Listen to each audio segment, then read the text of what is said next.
Hi there, this is Save with Crypto. Okay, so the other day I got this video message from this mystery person. Let's have a listen. Hi, Save with Crypto. It's me here. I've seen today that Top XTP have now teamed up with Prycto, good name, for a market maker. I don't know what a market maker is.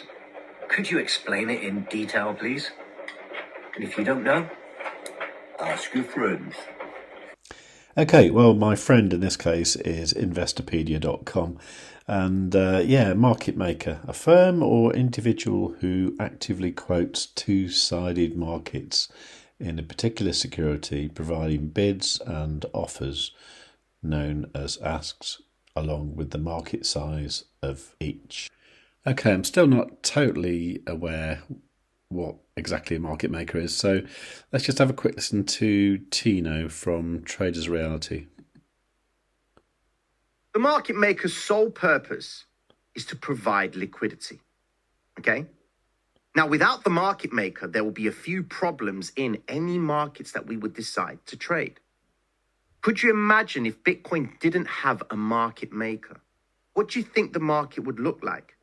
Firstly, it would be illiquid. There would be no liquidity. That means price discovery would be actually quite crazy when you think about it. Someone could step into the market and buy 1,000 Bitcoin and price would shoot to the upside.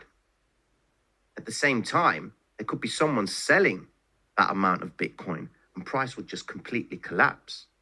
So Mr. Market Maker's sole purpose is to make sure that there is this equilibrium in the marketplace. And the more he maintains that stance, the more favorable it is for the retail trader to come and step into the marketplace that Mr. Market Maker is providing liquidity for, so that he isn't at the fear of losing his liquidity because of a illiquid market. Okay, so I thought I'd have a look at the idea from a more traditional point of view, and there's this excellent video here on Money Week that is worth watching.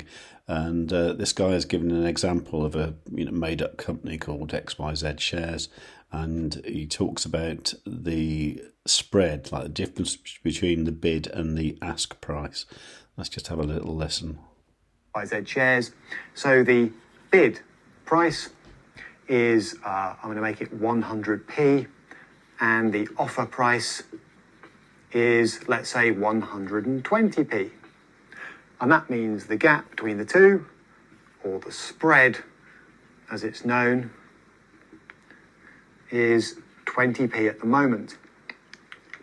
Now, a market maker at London Stock Exchange will put that up on an electronic board somewhere, let's say, and as an investor, you need to know how to translate it. And actually, as an investor in any part of the markets, you need to know how to translate this. So if you're going on holiday and buying currency, for example, it's important to know how these bid offer prices work. So a quick summary there. First off, this is the price that the market maker buys at, and this is the price that the market maker sells at. Okay, sells what? XYZ shares. So just bear in mind, if you were coming to do a deal with this market maker, expecting to trade, for example, what you would be doing is selling at their bid price and buying at their offer price. So I could put you sell, you buy. In other words, market makers will try and rip you off, all right? So if you come along saying, oh, I'd like to buy some XYZ shares, they're going to try and dump them on you at the highest possible price from their point of view. And if you come along saying, I'd like to sell some XYZ shares, well, clearly they're going to try and buy them as cheaply as possible. So in other words, market makers like dealers in cars, for example, like fruit and veg sellers, will try and buy low, sell high, all right? Okay, so I think I'm starting to understand it a bit more. Now, this is slightly more complicated with TAP, isn't it? Because TAP isn't particularly like an exchange. I mean, what TAP is, it uses this thing called a smart router. And what it says here is, get the best crypto deals hassle-free with TAP. Our top-of-the-line router finds the optimal execution location, even if it means filling orders fractionally across multiple exchanges. say goodbye to platform hopping, let our smart router do the work for you. Now, this is also how SwissBorg works, and with SwissBorg, I think it works really well because I know that any crypto I bought with fiat money, and that doesn't happen often, to be honest with me, but when it does, I use SwissBorg because I always get the best price. But yeah, I mean, SwissBorg will look at multiple exchanges and it will do whatever it has to do to get the best price, and it always does seem to work out. If you're interested in that, by the way, go to savewith.crypto.org/SwissBorg and you can win up to €100 when you join up, and it's a really cool platform. I just really love it. But anyway, so how is this going to affect TAP? Because you see, the thing is with TAP is, if you look at it on CoinMarketCap, you can see here, this will show you the exchanges it's on. And, you know, we're talking like Bittrex with the XTP BTC pair, Uniswap, which isn't particularly relevant at the moment because we're talking about exchanges rather than dexes.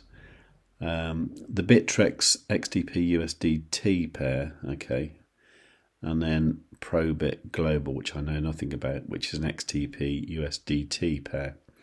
Now, if you look at the volume of these, by far the biggest volume is the Bittrex XTP BTC pair.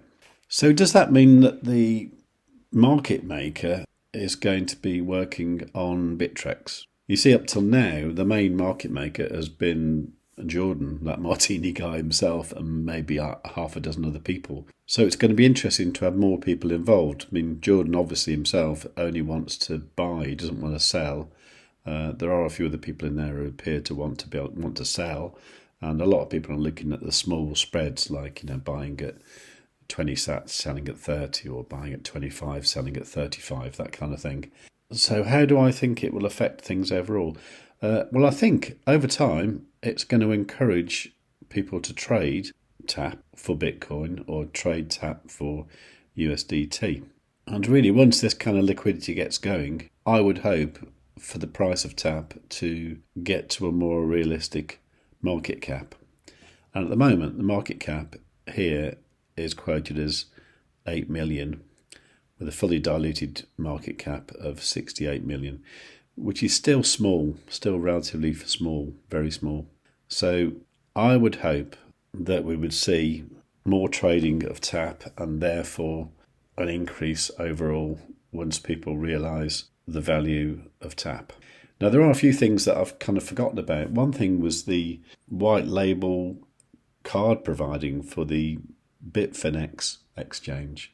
Now, as far as I can see, TAP isn't on Bitfinex at the moment, so that's going to happen at some point, and then people who use that exchange will then have a Visa card like that. So I think what we're looking at really, we're looking at TAP in its very, very early days, even though it's a couple of years old. I mean, we can go back to 2020 when the price was 25 cents, and there was obviously stuff happening then, but then after the summer of 2021, it did nothing until just recently.